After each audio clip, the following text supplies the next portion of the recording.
Well, hey, everybody, and welcome to another episode of Keys to the Shop, where we give you insights, inspiration, and the tools you need to grow as a coffee service professional.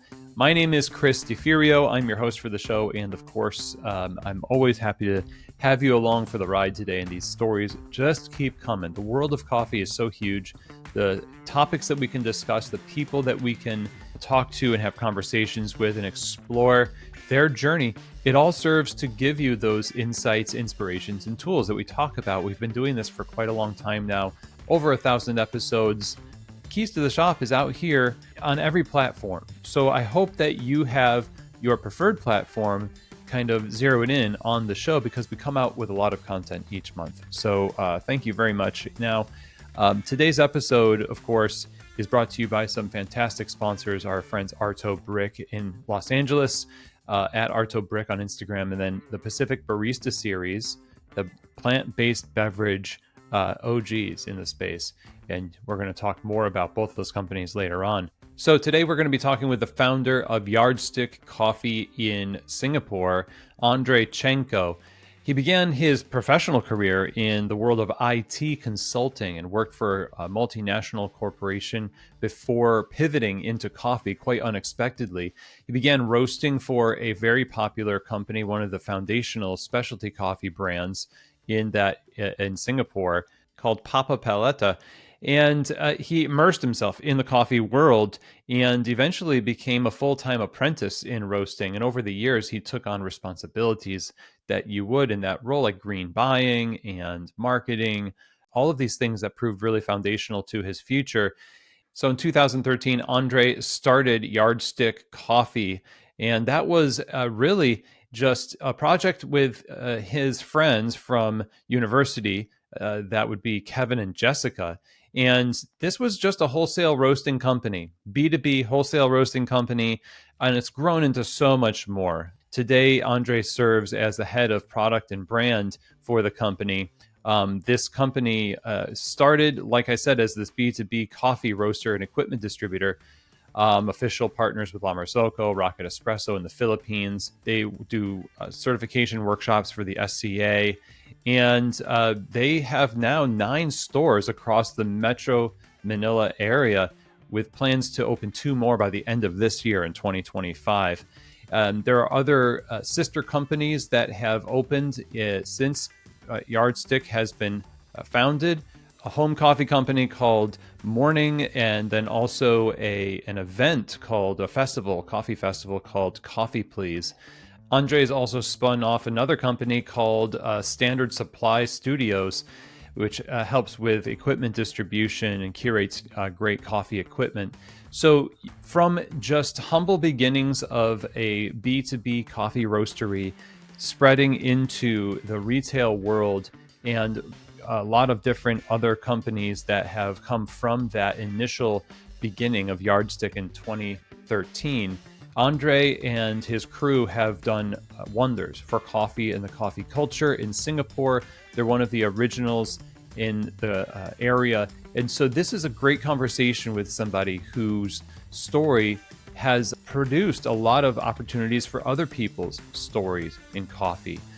Facilitating success of wholesale partners, people working in the cafes. And in this conversation with Andre, we're going to be diving into that whole arc of professional development and founding this company, and then the lessons that are learned about, how he's developed as an owner and founder, how this team works together, and the culture of coffee in Singapore, and just hospitality and operations in general. I think this is a fantastic Founder Friday, and I'm really thankful to have gotten a chance to talk with Andre. So let's get right to it. Here now is my conversation with the founder of Yardstick Coffee in Singapore, Andre Chanco.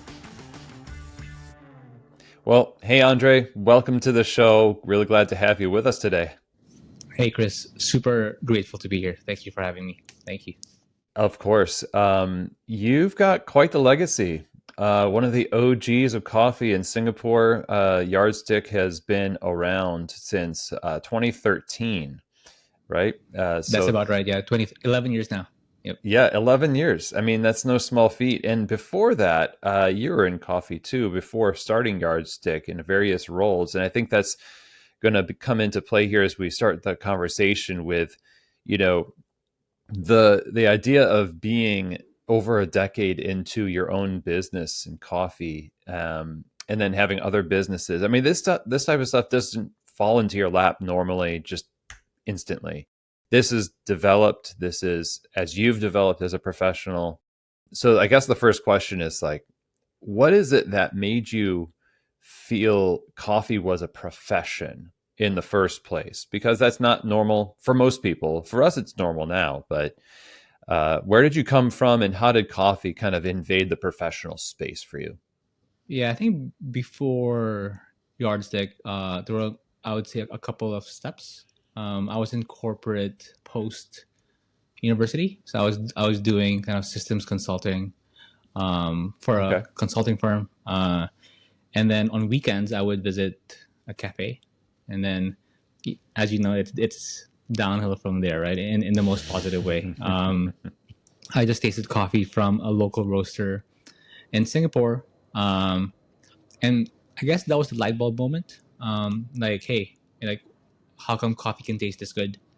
But even before university, when I was younger, I think entrepreneurship was quite natural in the family. So my mom started her own school, preschool, since we were young.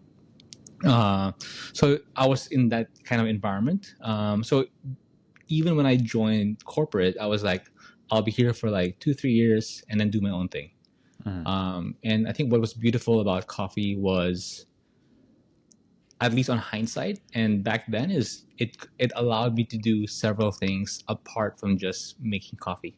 Okay, so it allowed you to do what exactly? Because now you have this entrepreneurial culture within your home, and I imagine that's part of what that other thing is. Oh, I think it's I think building something at that time, at least, to build a space, right? Like, I've always wanted to maybe run a restaurant or a cafe, but I'm like, that's too complicated. And I think coffee kind of distilled it to be in a very simple type of operation and allowed me to build a space where we could host people and have conversation, at least in 2209, right? When I first tried, kind of like, oh, I was blown away by the beverage. Yeah, so then you're being blown away by the beverage then means you get to enjoy it for a while, right? As a customer. And then you worked in it. How many did you get to work in it? What was the first step into the industry for you? Yeah, so I was in corporate, and then when I visited the cafe, I was like, hey, can I work here on Saturdays? Can I work here on Sundays? Just to kind of understand the workings of it. And eventually, I took a leave of absence from corporate just to understand what the word specialty coffee meant. Hmm. And I was very fortunate. I kind of like, I was knocking on doors, emailing people, like understanding, hey, how do I get into coffee? And then back then, a big conglomerate, Olam, so they deal with different commodities. They're like, hey, Andre, we're setting up a US office for specialty coffee. Why don't you meet this guy called Alan, who's from Vol Cafe, who will eventually set up our US office?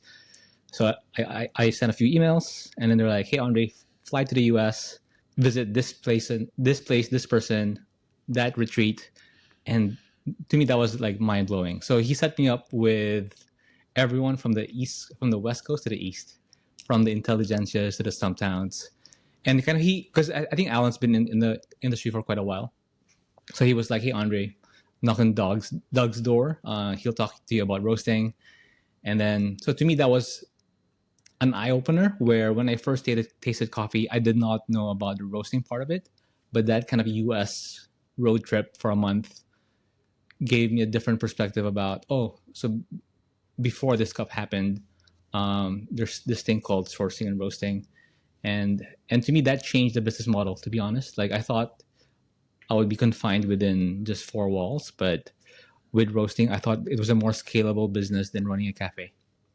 So after that kind of 1 month road trip, went back to Singapore to that cafe, and I was like, hey, can I learn how to roast? And it was supposed to be 3 months, and it ended up becoming 3 years. because I mean, number one, we enjoyed working together, and number two, I also found out that it's you can't learn it in 3 days, 3 weeks, or 3 months, right? So that was a 3 year apprenticeship of sorts. That's really great. And taking that little tour, changing your perspective on the industry or deepening your perspective on the industry, it's nice that you were able to take that and then go back and apply a little bit of what it was that rubbed off on you. Because a lot of people might get that window into the industry, but then come back. There's no coffee shop, there's no roaster. There just is head knowledge, but you applied it to yourself in that business right away. How did you develop as a roaster, and how did that help this business that you were working for at that time to really cut your teeth? How did that help them develop as well? And I think my experience is pretty normal from a global perspective, where normally these companies are small, right, independent, and people move on from being a barista to a roaster, and they end up starting their own thing, or they move to a different company. So Hmm. with this, when I asked them for an apprenticeship, it was perfect timing in a sense that the head roaster then was leaving to start another company in Singapore, right? So it was just kind of the stars aligned, and now that company is globally well loved as well. Yeah, but because the company's so small, and I'm sure you know this, we end up doing everything, right? From like Yeah.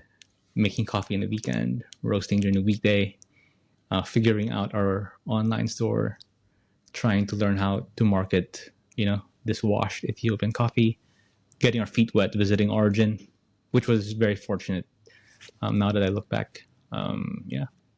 Well, in the Singapore area during that time, this is the mid 2000s and early mid, I call it mid because that's like prime time for my careers in that area. But maybe for other people, that means a later date. That's because I'm just old. But I think it must have been similar. I assume it's similar to what was happening with third wave coffee. I mean, people are pretty plugged into what's happening in the industry globally, but I'm curious what the temperature of the culture of coffee was like in Singapore at that time. This was 2009, 10.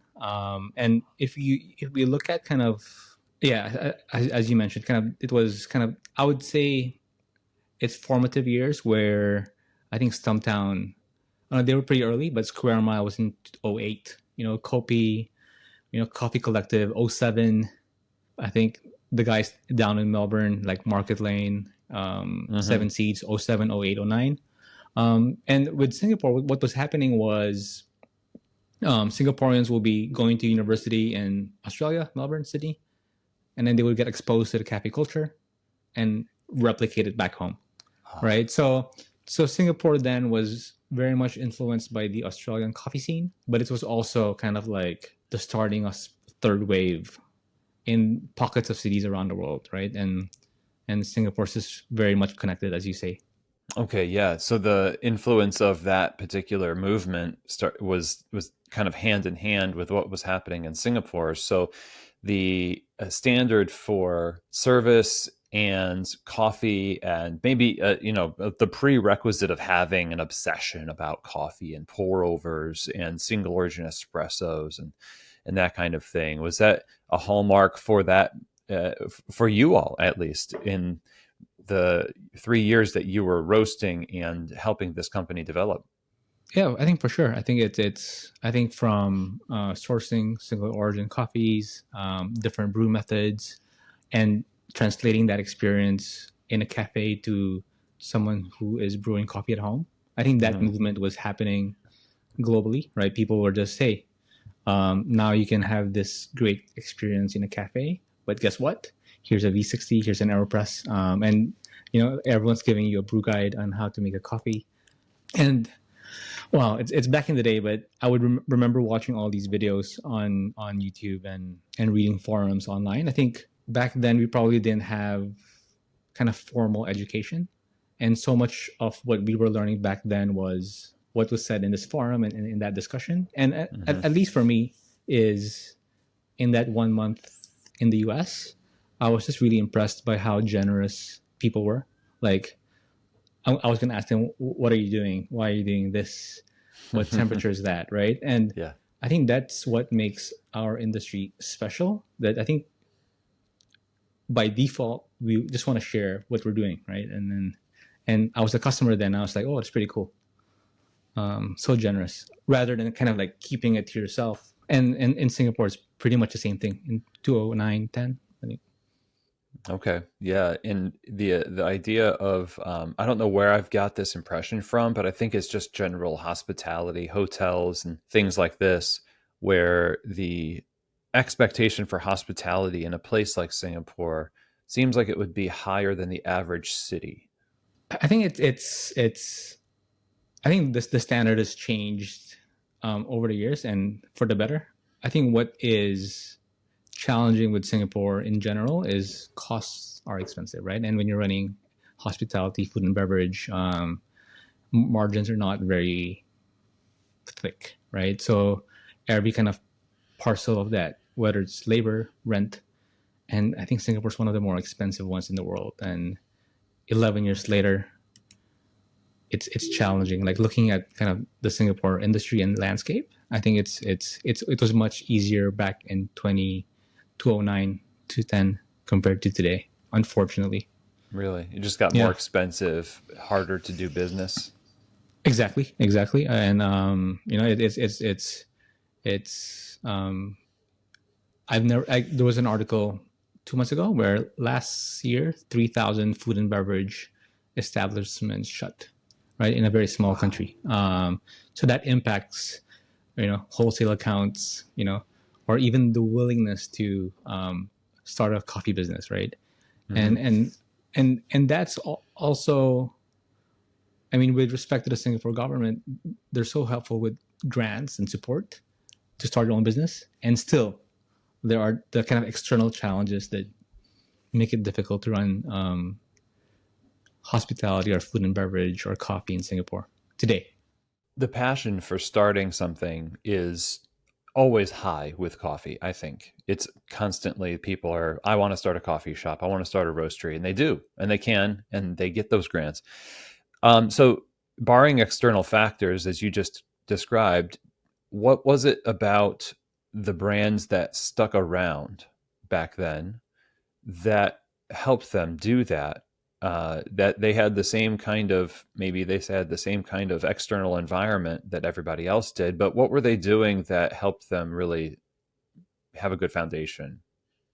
I think because back then, and with Australia as a reference, because if we look back, I think 2007, 2008, there was the kind of like the economic recession globally, right? Yeah. And people were leaving kind of like their jobs or getting let go, unfortunately. And they would say, hey, since I've got let go of my corporate job, I'll do my own thing. And then to some people, that was coffee, right? And because coffee is very, as you mentioned, it's very easy to start with, fit outs, and the business was quite simple, right? And because it was very simple, it was very easy to maintain, run, and there are limitations to that. So I think looking back to those companies that started in 09, 10, 11 that are still present today in Singapore, they had a very simple business model to start with. But again, because maybe back then there was not so much competition. And then I was asking a friend of mine who works with kind of like 3,000-4,000 Japanese roasters. He runs kind of like an e-commerce out of Japan. I was like, hey, you speak to all these small different companies. What makes them successful, right? But obviously, he answered me in a very Japanese way, where success is very much personal. But he was like, out of all these companies that he has observed, coffee companies that are successful are usually run by someone who did not start in coffee as their first job, Wow. right? And and Okay. and then so you mentioned passion, and I agree, we're all kind of driven by that, right? But if someone starts in manufacturing, finance, logistics, I think they just come into this industry with a different perspective compared to someone, I love coffee, I want to roast. And I think that was quite an interesting insight. And then I started to look, across the industry with my friends and peers. And I believe there's some truth into that, right? And I'm very fortunate for Yardstick. It's not only me, it's Kevin, Jessica, and myself. And, like we all worked in different industries prior to Yardstick. And I mean, we're still young, but at least I would say that the experience we had before Yardstick is very much valuable to what's happening today. How so? Explain that a little bit more. Uh, okay, what's a good example? Maybe like so Jessica worked in finance, right? And because she worked in finance, just a lot more strict with her numbers, like Mm-hmm. and sometimes this is forgotten and people are weak with Excel sheets, etc. I think now with AI it's a lot easier.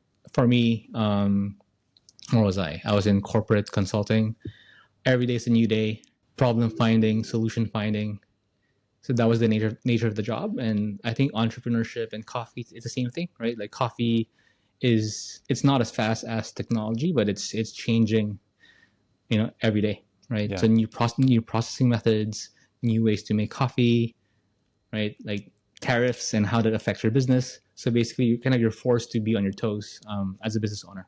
And when I was in IT consulting, every day felt like a new day.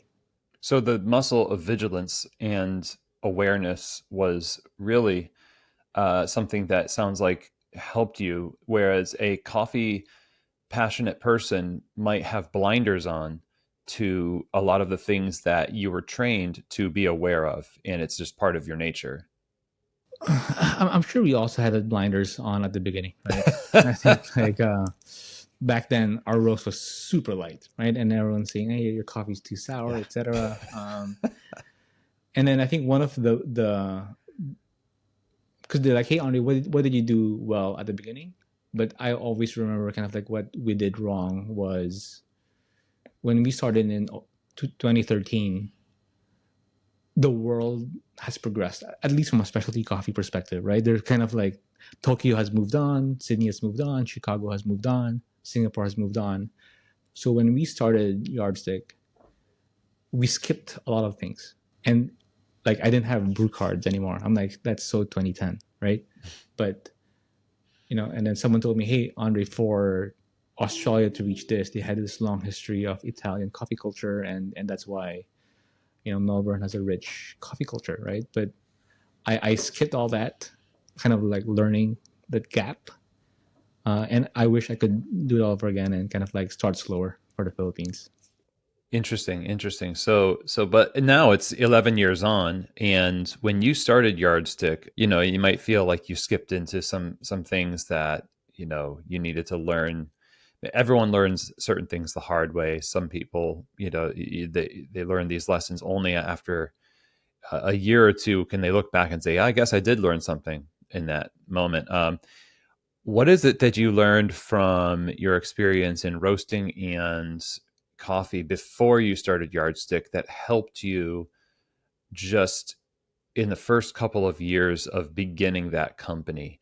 And I guess I'm kind of curious too, because Yardstick is a roasting company, but you also have retail locations. And so what is the was that always the goal? Was that something that you had in mind from the very beginning? And how did your initial couple of years take shape? I think the light bulb moment for us for Yardstick was when so Kevin and Jessica and I knew what we wanted to do. So I've gone to the US, etc. I was learning how to roast coffee. Yeah. So we knew the model, which is roasting is a bit more scalable. And I was making coffee one day in Singapore on a weekend, and then we met someone who was about to franchise and open Toby's Estate in the Philippines, right? And Toby's Estate being kind of the more well-known roasters out of Australia. We were like, hey, that's probably the best. That was a tipping point in terms of if Toby's starts in Manila, it's going to get everyone interested in specialty coffee, right? And because we positioned Yardstick to be a B2B company, if everyone sees the success of Toby's, then we'll have a market to build beyond after the success of Toby's, right? So in 2013, Yardstick was primarily a B2B company. So we were roasting coffee, number one, Number two, we were also distributors for kind of like La Marzocco and Rocket. Very fortunate from day one, and we also had an education component, right? So I think I was one or the second SCA certified instructor back then. So Nice. I think it was these three pillars, right? Education, equipment, and coffee, which we think were needed for someone's business to be able to run a good coffee program, right? So kind of that those were the three main pillars. So we started for a good 7, 8, 9 years, and until today, we're still very much a B2B company. And it was only after the pandemic where we decided to kind of like slowly split the company, and so now we have a roasting company, which is Yardstick, and the machine company is now separate from Yardstick. Okay, and so when you began in the first couple of years, starting with, B2B, what is it that you did for the businesses that you feel was something that you noticed a lack in, or just wanted to give them that would make them successful with your coffee, but just in business? No, I think the blinders that we had then was like, hey, your coffee's not as good. It can be better, right?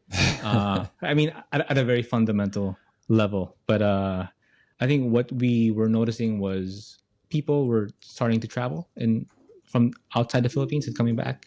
So they would experience all these coffee shops and cafes and roasters around the world, but not necessarily back in Manila, which is the capital of the Philippines. And we're like, hey, I think you can experience this, but not only in our space, but in Toby's estate space, in this cafe, in this hotel. So the potential that the total addressable market, serviceable market, was a lot bigger for in the Philippines compared to maybe Singapore, which is a smaller market. And what made the Philippines even more attractive is it's a coffee producing country, right? Hmm. And we knew that we could make some impact over there. But at the beginning, we were kind of importing 100% of our coffee. Okay, yeah, 100% Philippines coffee, Oh no, no! At the beginning, we were importing from around the world except the Philippines because in except for, 20 yeah. yeah in 2013 we tried local coffees. They were not to the level where we were happy with it. But I mean, there's another story there where I met someone from Seattle. She moved back to the Philippines, walked into her cafe, and her university thesis was to bring Filipino coffee back to the world. And 11 years later, they're running a very successful business as well, showcasing Filipino coffee to the world. That's really cool. So that particular region has really developed a lot more over the years, and it sounds like that's something that's folded into the way you source and what you feature on your roasting lineup. Oh, for sure. I think it's hard. It's hard for us to ignore that it's a producing country, and then that the quality has grown and become better over the years. But our sourcing philosophy has never been fixed to one origin or processing style or even all high end coffees. Our sourcing philosophy has always been here's what we enjoy, and it's always a range, and it's up to you to find whatever you want, right? So it's really offering coffee drinkers in the Philippines and cafes and restaurants a range and helping them discover what they want rather than telling them that this is better than this. Yep. In the beginning, you were saying, "Hey, we roasted really light, and people said our coffee was sour." And then I imagine that it was just a matter of time of developing your coffees more, increasing the solubility, and looking now to your lineup. How many coffees are you offering, and what break down the philosophy a little bit more between blends and single origins? Because having everything for everybody is literally impossible, but you got to break it down into categories, I guess. For sure. So because we started out as a wholesaler, we had three evergreen blends, right? Because what we realized was as a wholesaler, our clients wanted consistency because they would get customers that would drink a cappuccino every day and they would say, hey, I want that same cappuccino on a daily basis, right? And that's maybe for a restaurant or for a brunch place or for a hotel. And that's very different from a coffee roastery who might have a space and their program could be rotating a lot more frequently compared to a hotel's coffee program, for example. So because we were a B2B company for the majority of our existence so far, we had kind of like three evergreen blends on offer, and then we always had kind of like one single origin espresso every quarter, right? So these were kind of like our mainstay espresso coffees, and we would kind of have, I would say, 8 to 12 filter coffees within a season. So this was pre-pandemic, right? And then so we had like four blends, and then about 8 to 12 coffees for filter within a season. But when COVID happened, what we realized and what people realized that they wanted a variety, right? So you would see people kind of like packing in 125 grams, 50 grams, kind of. So people were exploring all these different coffees. So now, post pandemic, we still have our three evergreen blends, and we still have a new single origin espresso every quarter. But now we have 4 to 6 filter coffees that drop every month. And for filter coffees, they're separated into two main categories: regular filter coffee, so your washed Ethiopians, Nicaraguans, etc. But we also have our secret stash, which are your kind of fancy cedrus, anaerobics, geishas, etc. I imagine the demand for those fancier coffees, especially with the online trends of different processing methods and competitions and things that highlight these, has increased. Yeah, for sure. I mean, I do love the simplicity of kind of like lesser coffees and buying from the same producer on a yearly basis. I miss that part of it. But I think the pandemic kind of forced everyone to provide variety. Having said that, now that we're post, 2022, we're cleaning up our coffee program, and we're starting to buy from the same producers again on a yearly basis, right? I think that's something that we wanted to do from the beginning, but COVID did not allow us to travel to origin, and we were just kind of buying from importers. 3 years later, I think we're now trying to revamp our coffee program to be more intentional rather than just providing variety. Yeah. Well, hey everyone, it's Chris, and I'm hoping that you're enjoying this episode with Andre Chanco of Yardstick Coffee in Singapore. One thing that I want to talk to you about, two things actually. First, it's Arto Brick. And second, we're going to talk about the Barista series from Pacific. These are our sponsors for today's episode. If you go to Arto Brick, we'll start with them.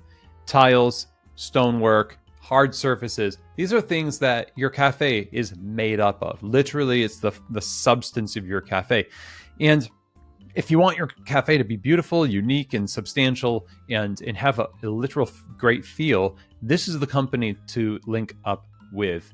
Arto Brick. You can go to their website, arto.com, but definitely you go follow them on Instagram at Arto Brick, and you should DM the owner, Armin. He's one of the owners of this company. It's a family-run, a founded and run company. He's one of the sons that run it now. Their father, Arto, started it in the 70s in LA, and everything is made there. And they just make dreams come true when it comes to aesthetics and the feel of a cafe with tiles, stonework, and hard surfaces. So check them out. And I also want you to go to the website pacificfoodservice.com to get samples of the Pacific Barista series and steam it, taste it, and see what I'm talking about when I say that this is a product that performs the way that you want a plant-based beverage to perform. Stands up to the heat from steaming. It produces great texture for latte art, and it also creates balance in the cup, so the flavor is always, like I said, balanced. It's focused on coffee, and this company has been supporting coffee primarily through their product because they listen to people and they tweak it based on the feedback from professional baristas, but also just in their presence in the industry. They are huge fans of you. That's really one of the things that sets them apart. So check them out at pacificfoodservice.com. One of the things you should really look out for your menu, if you want the best plant-based beverages, is using the Barista series from Pacific. Now, let's get back to our episode.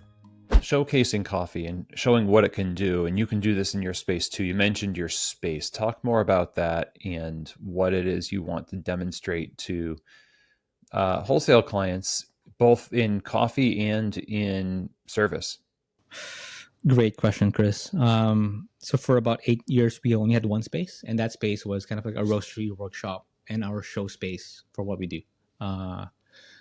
And I mean, when it was COVID, we had to shut our doors, but we still served coffee curbside, and that made us realize, hey, we're impacting restaurants and hotels, yes, but there's so much more coffee drinkers that we could impact.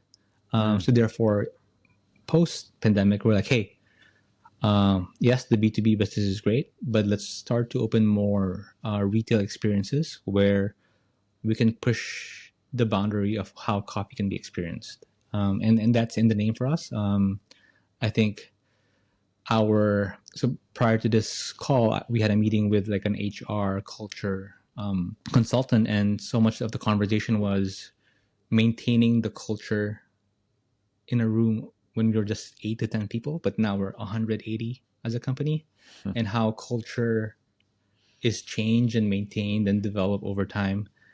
But something that has never changed in the past 11 years, Chris, is the name of the company, which is Yardstick. And that reminds us to always push it to the next level, right? Whether it's internally how we work or externally how we want to push the industry forward. Nice. We're not saying we're the right way, but we just have this view of how coffee can be experienced. So back to your question. Now we have 9 spaces. And I think one of the things that we've learned is every space is different, and we need to respect the culture of where that space resides in, right? So we're not kind of your blue bottle watch house model where it's a nice copy and paste. I mean, I think listening to your conversation with Roland, that was quite interesting how they differentiate from the blue bottles of the world. Yeah. But for us, every space is different in the sense that if I have a space in the CBD where everyone needs a quick coffee and a quick lunch, if we find a space, bad example, but by the beach, whatever concept we have in the city might not necessarily work along the beach, along the coast, right? Because people who are a tourist down, the boardwalk, they'll prefer a different coffee experience compared to your Monday to Friday daily hustle. So whenever we open a new space, it's really trying a new concept, pushing ourselves a bit further. But that also means we're putting ourselves in situations where we understand our wholesale clients even better, right? Like, how can I understand how you run your business if we've never tried running how a bakery runs like, right? So we're about to open a bakery, but that's because there's so many bakeries now with a good coffee program. But how can we help service you better if I don't understand how your business works? So every yardstick space is different, with kind of coffee being the common denominator across all the spaces. How do you collect the lessons you learn in order to build the culture more, so that it's not just 9 spaces that are functioning, the numbers look good, but you talked about just now the idea that we want to know more, but institutional knowledge is not just a given, it's something you have to capture. So what does that look like? No, for sure. Two things here that happened fundamentally in the past, I would say 4 or 5 years. During COVID, because we were forced to work remotely as a business, because people were stuck here in this city and that city, we implemented a system or a framework called EOS. It's called Entrepreneur Operating System. Yeah. I mean, it's quite a famous, popular framework across different industries. So that taught us to be a bit more data-driven and target-driven, and everything that we do is measurable. So we have a weekly scorecard, etc. So everything we do, whether it's performance ads or foot traffic through the door, or even as strict as we have to open a new shop in 90 days, kind of like what are the KPIs. So we try to measure through our weekly L10 meetings. But that's I mean, we're 4 years into the program, and on hindsight, it's one of the best things that Kevin, my business partner, implemented for us. And the second one was so much reflection during COVID. But I guess for specialty coffee professionals or entrepreneurs, so much of what we do is what our vision is of how coffee can be experienced, right? But during COVID, we sent out a survey to our customers, and it was about 980 something results back. Wow. And for me, that was the biggest realization that who we thought our customers were, it was like a totally different story, right? Like who they are, how old they are, what they find important, or how they define quality. So that was to me, that was to us super insightful, that it kind of drove our product roadmap, ever since. Interesting. And since driving your product roadmap and I imagine the way you present yourselves, do you find that that was like having we had someone on the show a while back from Mirror Coffee Roasters talking about customer feedback, and I don't know if people do this enough, so I'm really happy to hear you talk about this survey because now that you say it shifted the way you approach things, did you find your shift was effective? Yeah, I think I think with customer feedback, I think every business should always be listening. Um, and maybe that's also one of my learnings from being in tech, where it's very much iterative and kind of like having user feedback so Mm-hmm. often whenever we could. I think it's a fine balance as well. Like someone can walk into your shop and say, "Hey, your coffee's too dark," for example, right? So, and this happens for us at a shop level and also at a wholesale QA level. How do we receive and act on feedback, right? Because do we change because one person says it's slightly more developed today, Yeah. or do we only act on a feedback if say, hey, across all your 9 shops, the air condition is a bit too warm, and we're only doing this as of recent, where documenting feedback, analyzing it, and making sure that we have the right steps, and not necessarily overreacting to customer feedback. But I mean, with the survey, it was quite holistic. We feel from qualitative, quantitative preferences, industry level, brand level, Mm. and we learned so much from that exercise. I get this picture in my mind of this type of system as the same kind of thing that happens with roasting software, tracking things, having the roast curve and all the other data points.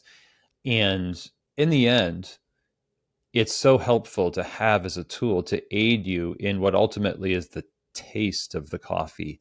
For your cafes, that taste is part of a larger product, which is the experience in your cafes.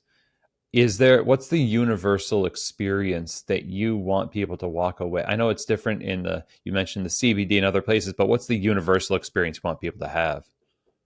I always look back at kind of like our travels and try to remember what was that first experience like sipping or experiencing specialty coffee. And I'm sure you Mm, have that core memory locked in your system. So our goal is, how do we recreate that, but in everyday moments, right? And then it's a lot harder because to most people, they go into your cafe, a lot to go to cafe purely functional, or they would go to your cafe for a social gathering, right? But how how do I create that memorable experience of experiencing coffee for the first time? And whenever we brief the team from a design perspective, the word that I always use is, I want someone to feel transported in whatever mm. way, and it's quite powerful if it's done well, right? I think I remember walking into the first 4 barrel coffee in San Francisco, and I'm like, what is this space? It looks different from what I think a cafe is. And I think kind of that is a core memory. And I hope that whenever someone visits one of our spaces, is, they have that discomfort and uncomfortable feeling, but they leave, transported. Um, yeah, That's great. yeah. It's an interesting tension to have something that's slightly different, uncomfortable, but then transported. It almost feels like when I'm being transported and I have faith in my driver, in like I'm okay, I can relax, you know? And it's like your cafes are driving the experience and the people are driving the experience. And that's another thing that you've got to look at when it comes to success of a brand is your culture is largely based on the behaviors of people over time. And with your cafes, I'm curious, and even across the company, what does the hiring look like when it comes to non-negotiables, character traits, and experience, and that kind of thing? We've only been running retail for about 3 years now, from like one shop to about nine. But I think we're quite proud of our onboarding and continuous learning program, and I can share more about that, right? I think back in the day, you would get sent to the bar and like learn on the job, right? But Hmm. because what we learned was, at least for the Philippines, and this is quite a touchy subject, is people who work in coffee may not necessarily be a customer of specialty coffee, right? Meaning for them, it's just a job, or they love food and beverage, or they love coffee. But because maybe on a weekend they live 3 hours away, there's no cafe near their home, or they rather spend money and time with family and other things, they don't know what it's like to be transported in the Hmm. example that I gave earlier, right? Hmm. And because they don't know, but it's like if you want to ask a chef to cook Japanese food, but they've never been to Japan, how can they cook Japanese food to the closest way possible? So in our 10 to 15 day onboarding program, and the extra 5 days will is more of a refresher. It's, I would say, 60% intangible and 40% hard skills, right? And the intangibles include a field trip to visiting different cafes and restaurants and being a customer. Hmm. The intangibles include, hey Chris, hey Diana, pick a topic and come back in 2 days and present it to the class, right? Because so much of, and that's like me walking to your cafe and like, hey, what's the difference between a Pacamara and a Margohipe, right? Yeah. And it's really putting them in an uncomfortable situation where they get to learn something in a very short amount of time and then express it within the 10 to 15 day onboarding. So that happens. Continuous learning. Every site has a head barista, and you're not a head barista perpetually. We refresh that every year. And head baristas are expected to also share in cup coffees down the line.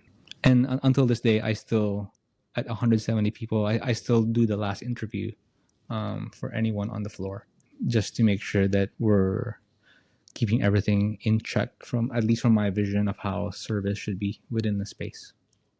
What does that mean? Service should be. And I always, we have this, and she's now in Auckland studying to be a doctor, I think. And her name is Carmeli, but we call her Charm.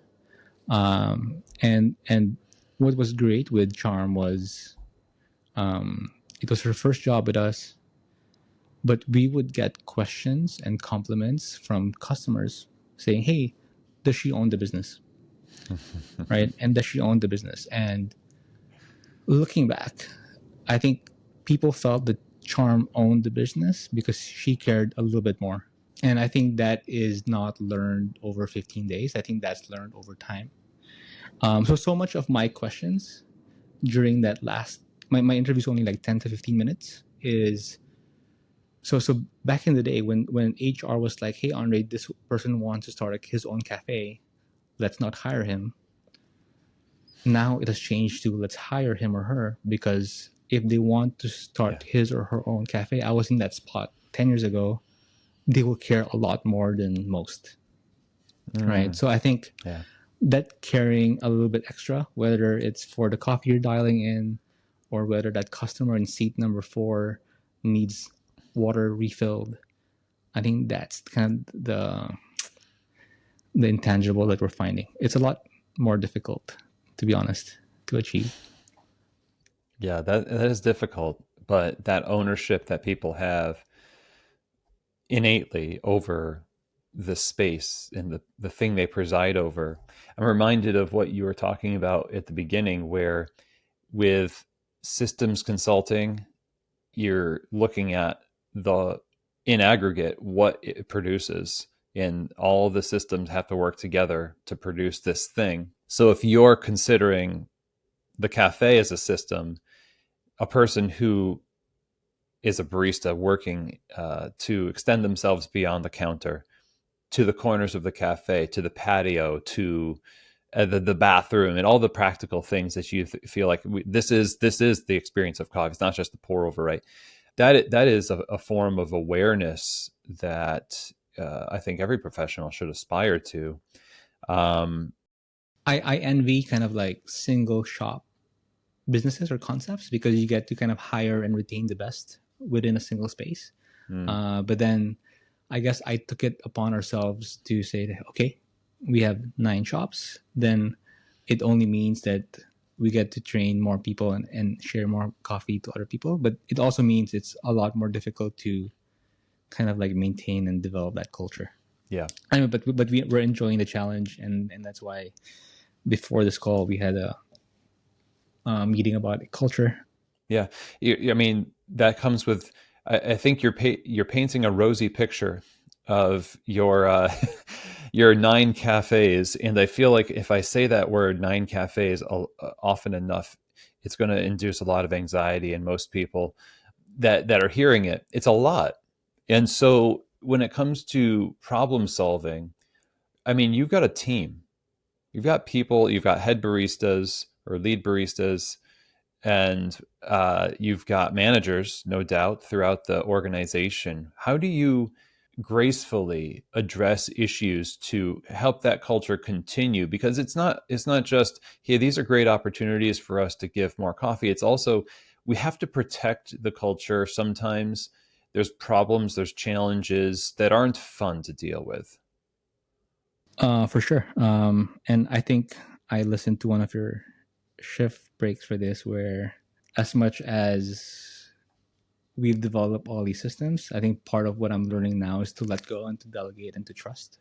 Mm, So now we have reached a point, Chris, where we're hiring people a lot more older than us, a lot more experience, who worked in food and beverage, who worked in a finance company.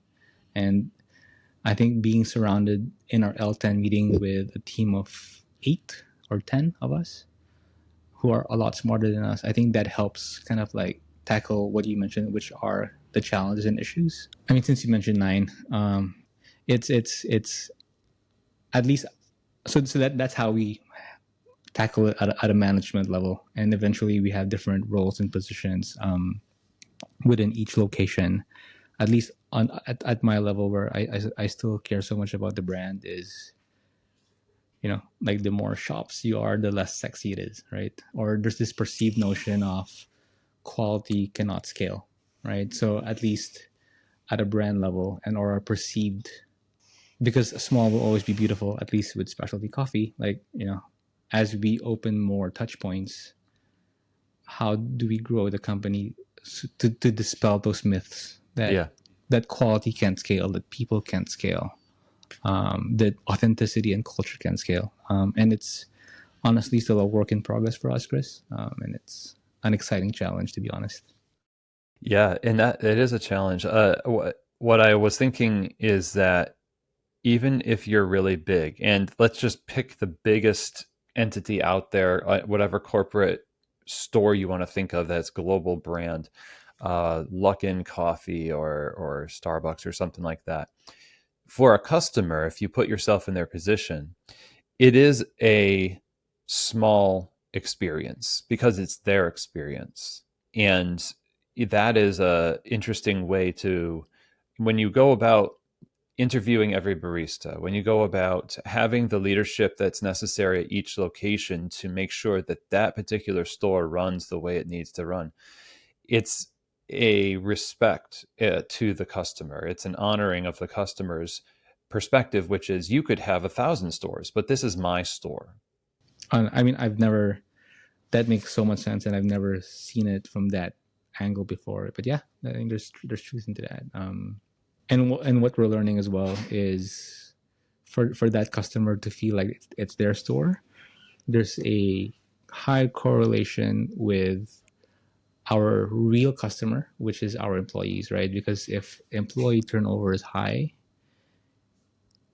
that impacts how that customer feels that he's a regular, right? So imagine if Charm Mm, says, "Hey, Chris, I'm making your cortado today, the way you like it, not so hot," right? But if Charm resigns, you walk in tomorrow, Daniel will be like, "Hey, Chris, what can I get you today?" Right? So that will automatically change.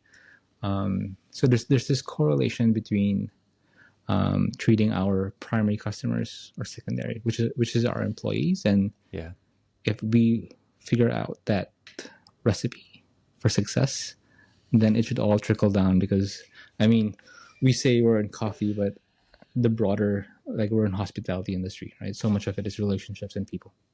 Yeah, that's right. It is relationships and people, and you hit on something that I think is a roasting philosophy too, which is, your blend is you can get the same quote unquote the same coffees, but after like 11 years, are you getting the same coffees? Really, not necessarily. But you know what the result is, and if you inevitably have to say Charm goes to Auckland, right? If Charm's not working for the cafe, there is a onboarding of a new employee or a succession of responsibility to pass the baton for those regulars and the nuances of their orders and that kind of a thing. It's similar to switching and dialing in a new origin or a new harvest of coffee. And when you're thinking about your the roasting part of this, correlating to the cafes and what you want people to perceive of Yardstick's coffee, what is it that the cafes have produced for you in terms of knowledge of your coffee that is so different than it was for the first 8 years of your business? No, I think something that we've learned, and we learned this with a challenge, was previously it was me roasting, and eventually it was I handed it over to Jordan. Um, and then when Jordan left for the Middle East, it was a very challenging time because I mean I had to roast again, but at the same time, because a roaster left, there's this perceived notion that quality might suffer. Because I mean, Jordan was quite he was a persona for the brand because he was out there for competitions, judging, etc. So that's number one. And number two, we had a head barista before who was an AeroPress champion, so we sent him to Rimini. We were him in Amsterdam, being when he won kind of the Philippines barista champion. And so when these two key individuals left, kind of it shaped how we would roast and brew coffee moving forward, right? So for example, now it's a bit difficult, but at the moment, Chris, we have about four roasters, right? And that four roasters, we just need to make sure that we're calibrated, and then that they're trained across the three machines, and then that they're always learning from one coffee to the other, from one profile to the other. And how that translates back to the bar is we just push so much different coffees now, for the 4 to 6 filter coffees a month, just exposing the palates of our own baristas. Because I feel that to learn how to roast, to learn how to brew coffee, you need to taste a lot more. And so we're just putting more coffees through, number one. And number two, we have a lot of redundancies in place to make sure that the coffee program still runs and it's still the best experience for the customer. I love that. Yeah, and it sounds like you're multiplying systems, which kind of is your wheelhouse, in order to make sure that the experience, as you get bigger, those experiences are consistent because you perceive that there is a chance that as you scale, it very well could get out of hand, unless you invest into that bolstering and the edifice is actually strong enough to handle the weight of the company now. For sure, for sure. And I think this is, I mean, in the past 11 years, I worked on a tech startup, and my iterative thinking now is one of the things that I took away from that startup, right? And I mean, tech and a physical store are completely different ways of iterating, Mm. or like failing fast and learning fast. But that's what we're trying to do. And again, back to the name of the company is we're always trying to push it forward, right? And we do make a lot of mistakes, and I'm sure we've lost some customers over the years.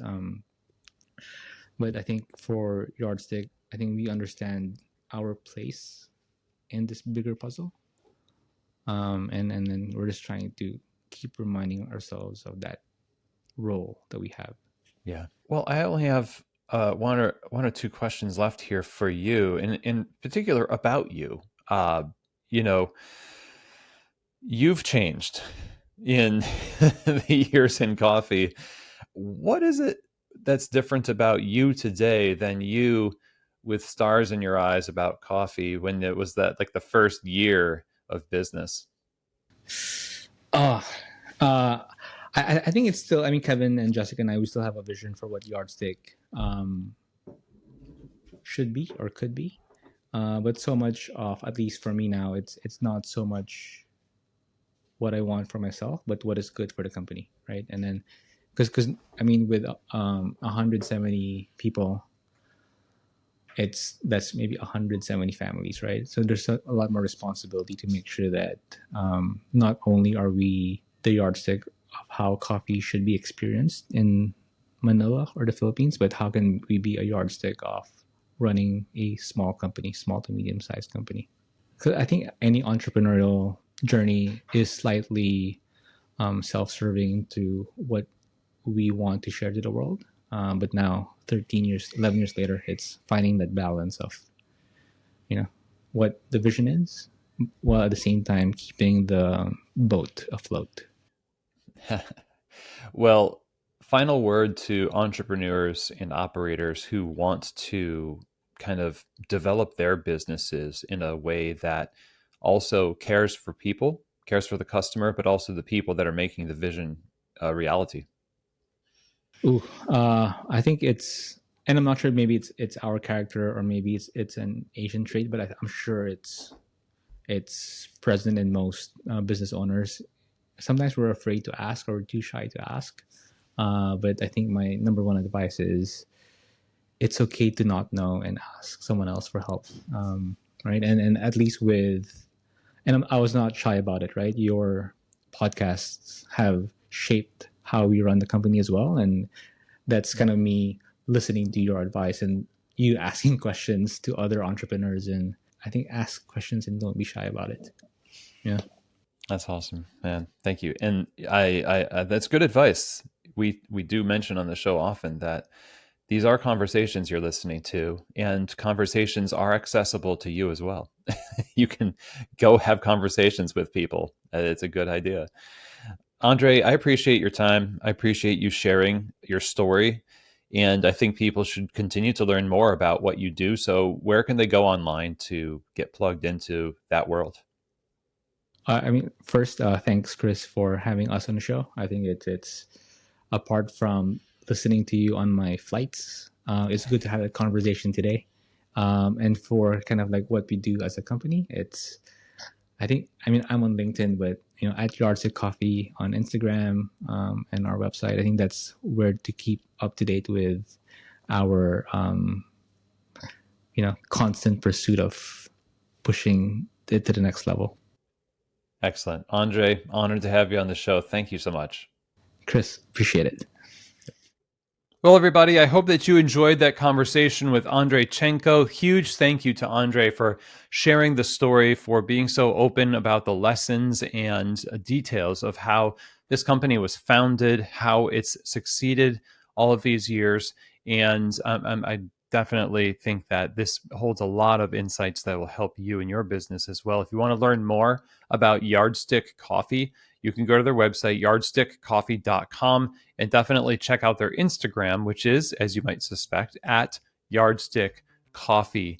And, one thing that I take away from this conversation that I think is really instructive is the idea that when you are able to collaborate with others, the way that Andre did with his university friends, the way that they do with just these companies fulfilling different needs of their community in coffee, and really trying to showcase what can happen with coffee in their own cafes for the sake of others, to have a yardstick, a comparison of what's possible. This is the kind of thing that if you keep it up over the years, it builds this momentum that allows not only stability for your company, but also it provides a certain kind of organizational self-knowledge that allows you to then have insights for other people as well. Insights for people that is born from your own personal experience and knowledge of yourself. Obviously, Yardstick has been doing this long enough that they have a way that they do things, and they have changed over the years. The way they roast coffee, maybe the way they source coffee now, but it's an upward trajectory, and it's their way of improving. And so that, to me, that's the takeaway: is let's apprentice ourselves to the process of what we are becoming, and just become more yourself, more stable in your because of the curiosity that you give to the process of what you're doing and how you're delivering value to the people who rely on your coffee, on your coffee shops, on your brand. I think that sense of responsibility is this transcending, like, bigger than yourself thing that helps us sustain the effort over many years. So again, huge thank you to Andre. Check out Yardstick online. You can find links to all of the companies and Yardstick Coffee on the show notes for this episode. And with that, I'll say goodbye. I'm grateful that you joined me again. Stay tuned for more episodes coming up. And as far as this episode is concerned, I'm really hoping that it truly gave you keys to the shop.